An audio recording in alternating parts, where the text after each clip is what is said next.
when you see a lot of deals and information nowadays is like overflowing everywhere, how do you manage the influx of deals, of information? How do you manage it, and how do you sort them and then make a thorough decision? Yeah, this is very difficult because it's the workload with incoming communication is increasing day by day. And yes, we all could work with assistants who are trying to sort this out for us, but sometimes I think assistants don't have the context knowledge, so they would miss out on specific information. Yeah, for example, I have gotten an invitation to a conference of the Istanbul, also from the Turkish Blockchain Association. And from my perspective, this is my cultural background. This email didn't look perfectly formatted, right? So if I were my own assistant, I would have sorted out this email as a crazy inquiry from some crazy people on the planet. But I looked at the email and I now understand that people in other cultures write emails partly different, for whatever reasons. That's how it is. And therefore, I think I just answered this question if they are interested in speakers, and I can also recommend some other speakers. And then I saw that this is a real inquiry, and it's the largest crypto conference in Istanbul. It's not a random crazy stuff, but it's a large-scale crypto conference. But I was biased by my own cultural background, viewing their email somehow strangely, right?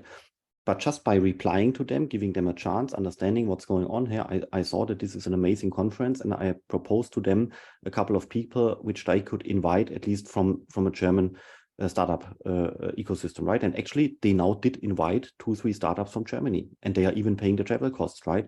But would you have expected this? No. Would the assistant have sorted out this email? Most probably, yes. So therefore, it's very, very, very, very difficult to manage this, because once you rely on an assistant for managing the inbound of communication, at that point of time, you are partly biased by other people, and people don't reach you directly anymore. Therefore, I personally like direct communication, like email, WhatsApp, and also LinkedIn, but it's increasingly difficult to manage all this stuff which is going on. So what are tricks, what you can do here? I think some tricks, just some hacks which work best for myself, but maybe Max would also be nice to hear your opinion on your hacks and tricks. What I do is I try to reply briefly on emails. I avoid writing lengthy emails because it costs me time and it costs the other person endless time to read it, and I also know that long emails are very often not read, right? So I try to keep it very, very brief when I reply. Then once I look at an email, I try to reply immediately if possible, because then I have to touch this email only once and not twice.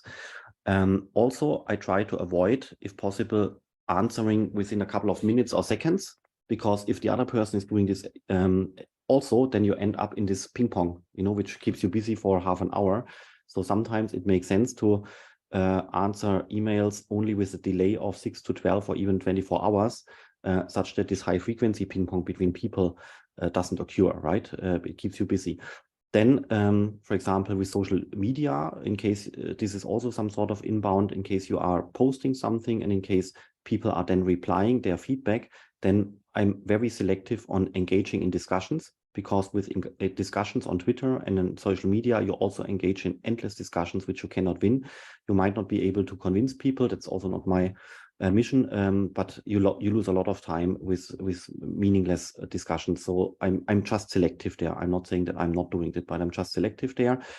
Then if we are trying to collaborate with good people at the university, BFG has excellent people. We work a lot with email templates. Very often you have the same stuff. We are not lawyers, where each email is an individual email. So it makes very much sense to try to work with email templates, which you can reuse. I use the software which is called Spark, which adds on top of the Google email server, and the Spark software on Apple Mac at least can digest very nicely all these email templates. So once you discover patterns of email communication, put them in a template, that saves a lot of time.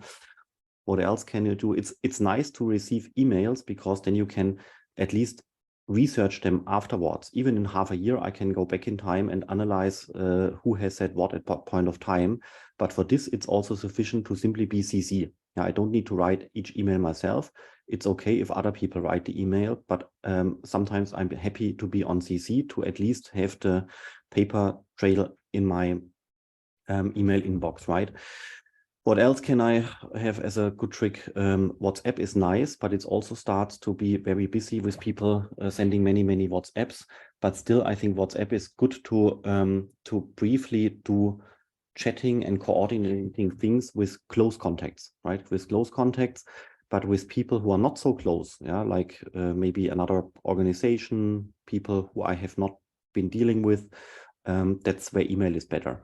And therefore, very often I give priority to WhatsApp to basically, if in case I'm the bottleneck, I'm trying to solve it by answering WhatsApp very quickly, such that the bottleneck is not me anymore.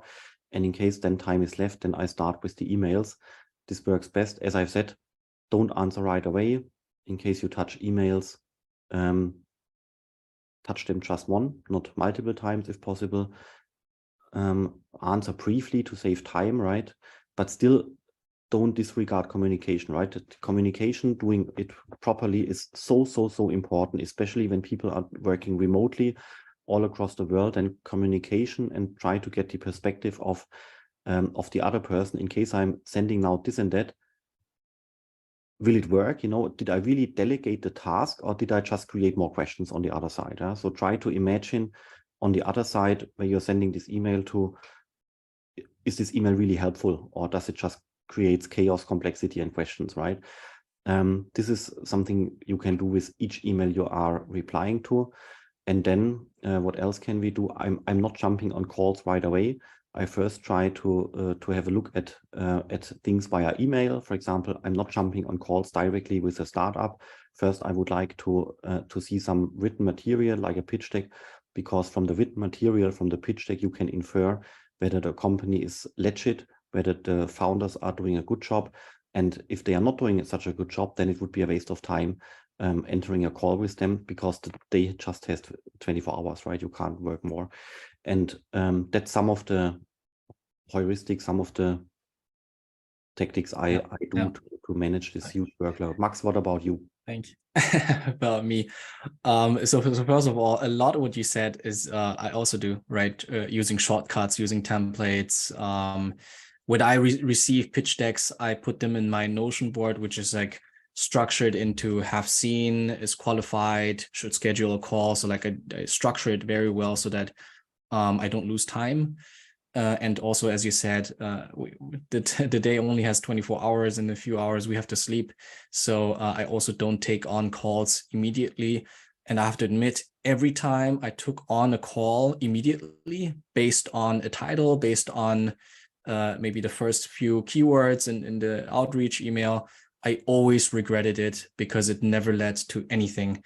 Whereas when I precisely asked about the context, was way better calls. So people can save a lot of time by just simply asking for more material. But Max, we all have to take these calls in the beginning to have exactly this learning and to calibrate ourselves to force us to ask the right questions to then subsequently have a better improved call, right? So without making these bad experiences, you wouldn't be able to now learn from it and embody it in your daily routine. So therefore, I'm happy with doing lots of the stuff myself, even though it doesn't work always, because this way we all are learning and then can embody all this in the next cycle.